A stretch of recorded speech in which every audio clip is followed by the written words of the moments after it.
مفتی صاحب جنت میں مرد جتنے نکاح کرنا چاہے تو کیا اللہ تعالیٰ کرا دیں گے نکاح؟ دنیا میں تو 4 سے زیادہ کی اجازت نہیں ہے، تو دنیا میں کثرت سے نکاح کی خواہش، تو جنت میں کثرت سے نکاح کی خواہش ہوگی کہ نہیں ہوگی؟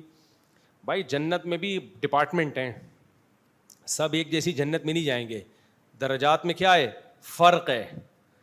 تو جیسے جیسے جتنی اونچی جنت ہوگی اتنی ہی خواہشات زیادہ ہوں گی بھی اور پوری بھی ہوں گی.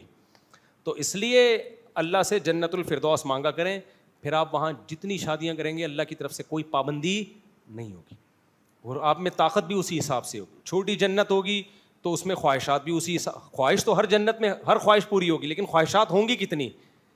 تو وہ بھی تو دنیا میں ہماری بہت زیادہ خواہشات ہوتی نہیں ہیں. اس دنیا میں کسی کی خواہش ہو سکتی ہے کہ 100 بیویاں ہوں، اس کو پتا ہے بھائی میں 100 سنبھال ہی نہیں پاؤں گا، نہ میں رکھ پاؤں گا، نہ اتنی کسی میں طاقت ہے. لیکن وہی کوئی بہت زیادہ کسی میں طاقت ہو تو اس کی 100 کی چاہت پیدا ہو جائے گی.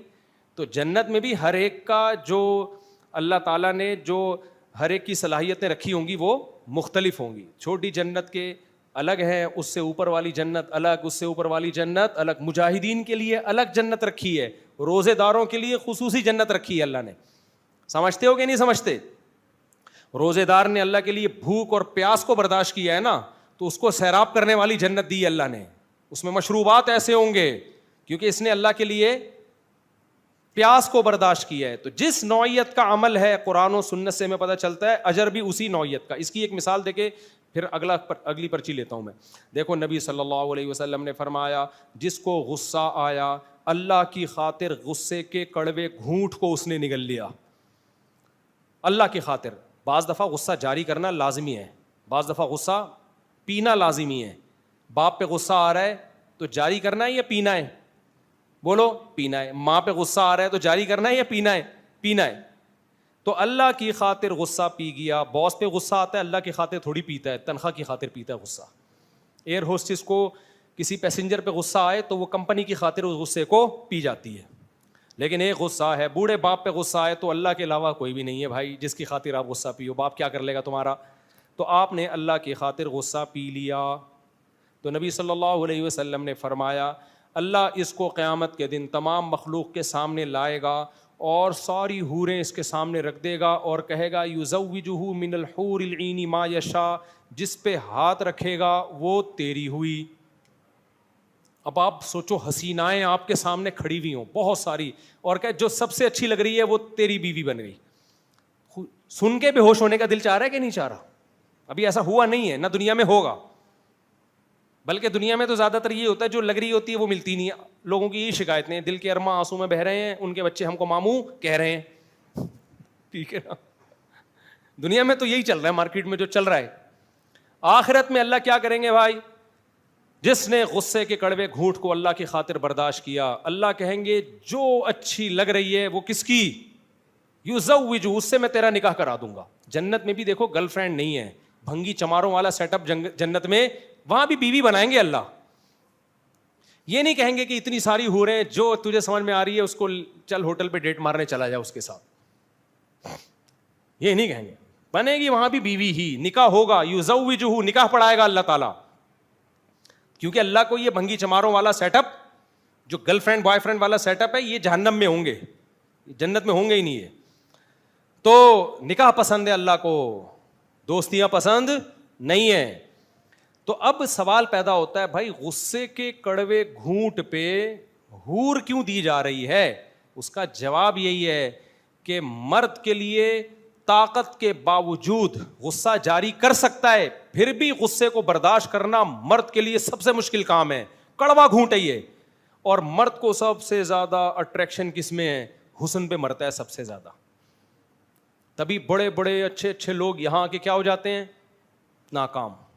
دیکھا ہے ہم نے، عورت کے فتنے میں آ کے بڑے بڑے لوگوں کی پگڑیاں اچھل گئی ہیں، بہت بڑے بڑے لوگ زمین پہ ذلیل ہو گئے ہیں. دنیا میں سب سے پہلا قتل اس چکر میں ہوا ہے. نوجوان کہتے ہیں نا بد نظری نہیں چھوٹتی، بھائی حسن پرستی نہیں چھوٹتی. تو مرد کے لیے سب سے اٹریکٹیو کیا چیز ہے؟ عورت ہے. حسن پہ پاگل ہو جاتا ہے. تو اللہ نے کہا کہ جو، اور مرد کے لیے غصے کے وقت اپنے آپ کو برداشت کرنا بھی کیا ہے؟ کمزور پہ. حدیث کے الفاظ ہیں غصہ جاری کر سکتا تھا پھر بھی نہیں کیا. باس پہ غصہ جاری کر نہیں سکتے, دوست پہ غصہ جاری کر نہیں سکتے, کیونکہ ایک پنچ لگایا آگے سے وہ بھی کیا لگائے گا, ایک پنچ. بات ہو رہی ہے جس کمزور پہ جاری کر سکتے ہو, اللہ کے لیے پی جاتے ہو, اس کو نہیں کرتے. وہاں کڑوا بہت مشکل ہوتا ہے, اس کڑوے گھونٹ کو نگلنا. تو اللہ کہتا ہے تو نے مجھے یاد رکھا, تو نے وہ کام کیا جو تیری نیچر کے بالکل خلاف تھا, تو میں تجھے وہ دوں گا جو تیری نیچر کے بالکل مطابق ہے. سمجھتے ہو بات کو؟ تو مرد پھسل جاتا ہے عورت کے حسن کو دیکھ کے نا, بہت پاگل ہو جاتا ہے. تو اللہ نے کہا کہ اتنی بات تو حوریں وہ کتنی حسین ہوں گی, پھر ان میں اللہ پاکستانی کہے گا ساری دے دے. اللہ کہے گا ان میں سے جو, بھائی 70 تو سب کو تھوڑی 70 ملیں گی, 70 تو شہداء کے بارے میں آتا ہے. حضرت ہم جیسوں کو ایک آدھ بھی مل جائے نا, اللہ کا شکر ادا کرے. ہو سکتا ہے اللہ ہمیں بھی 70 دے دے. کیا خیال ہے بھائی؟ تو مانگنی تو اللہ سے اوپر کی جنت ہی چاہیے نا, لیکن 70 کا ہر ایک کے لیے نہیں ہے کہ ہر ایک کو 70 ملیں گی. تو میرے علم میں کوئی ایسی حدیث نہیں ہے, باقی اللہ کی رحمت ہے, 70 دے دے, 140 دے دے. میں تو کہہ رہا ہوں 250 300 ہو جائیں تو میرا خیال ہے زیادہ مناسب رہے گا. کیا خیال ہے؟ لیکن آپ کو ڈیزائن چینج کرنا پڑے گا. جی کیا کہہ رہے ہیں؟ بالکل ایسے ہی. اچھا خیر, تو وہ تو اللہ کی مرضی ہے, وہ تو شہداء کے لیے اللہ نے 70 حوریں رکھی ہیں جو بڑی قربانیاں دیتے ہیں. لیکن بہرحال اللہ ہم جیسے نالائقوں کو بھی دے دے تو بڑی بات ہے. لیکن اتنی بات ضرور ہے کہ ایک دفعہ غصے کا گھونٹ پی لیا اللہ کے لیے تو اللہ کہے گا اس کے سلے میں کم سے کم ایک حور تو تیری مرضی کی تجھے ملے گی. میرے بھائی پسند کی ایک بھی شادی ہو جائے نا, پاگل ہو جاتا ہے آدمی. سمجھتے ہو؟ تو تم اللہ کی خاطر غصے کے کڑوے گھونٹ کو پی لو اور تمہیں پسند کی محبوبہ مل جائے دنیا میں, تو اس کے لیے تم ہر وقت کڑوا گھونٹ پیتے رہو. تو آخرت میں اللہ کے وعدوں پہ کیوں یقین نہیں آ رہا؟ تو اللہ کہے گا آخرت تو غیب کی چیز ہے, تو وہ ایک بھی مل جائے بہت ہے. اس لیے غصوں پہ کنٹرول کرنا سیکھو. کنٹرول سمجھتے ہو؟ جاری کرو جہاں جاری کرنا مفید ہے, جہاں جاری کرنا مفید نہیں ہے وہاں برداشت کرنا سیکھو. اور جب مجبوری ہوتی ہے نا سب برداشت کرتے ہیں. بڑے بڑے لوگ ہم نے دیکھے غصے میں پاگل ہونے والے. باس کے سامنے غصہ آ رہا ہے, ذرا بھی پاگل نہیں ہو رہے, کچھ بھی نہیں ہو رہے. باپ کے سامنے آتا ہے تو ایسے چنگیز خان بن جاتے ہیں. اور باپ کا جو حکم ہے شریعت میں, دادا دادی نانا نانی کا بھی یہی حکم ہے. ان بوڑھوں کے سامنے آپ کو غصہ جاری کرنے کی اجازت نہیں ہے. استاذوں کے سامنے, بزرگوں کے سامنے مت کرو جاری, ان کو اپنا بڑا بناؤ. دیکھو میں نے کالج میں اپنے ٹیچر سے تھپڑ کھایا ہے. کالج میں انسان عاقل بالغ ہوتا ہے. 2nd ایئر کا طالب علم تھا میں ایس ایم سائنس میں. ایک شعر غلط پڑھنے پر میرے اردو کے ٹیچر نے مجھے تھپڑ مارا تھا. ہمارے ابا اماں نے ہم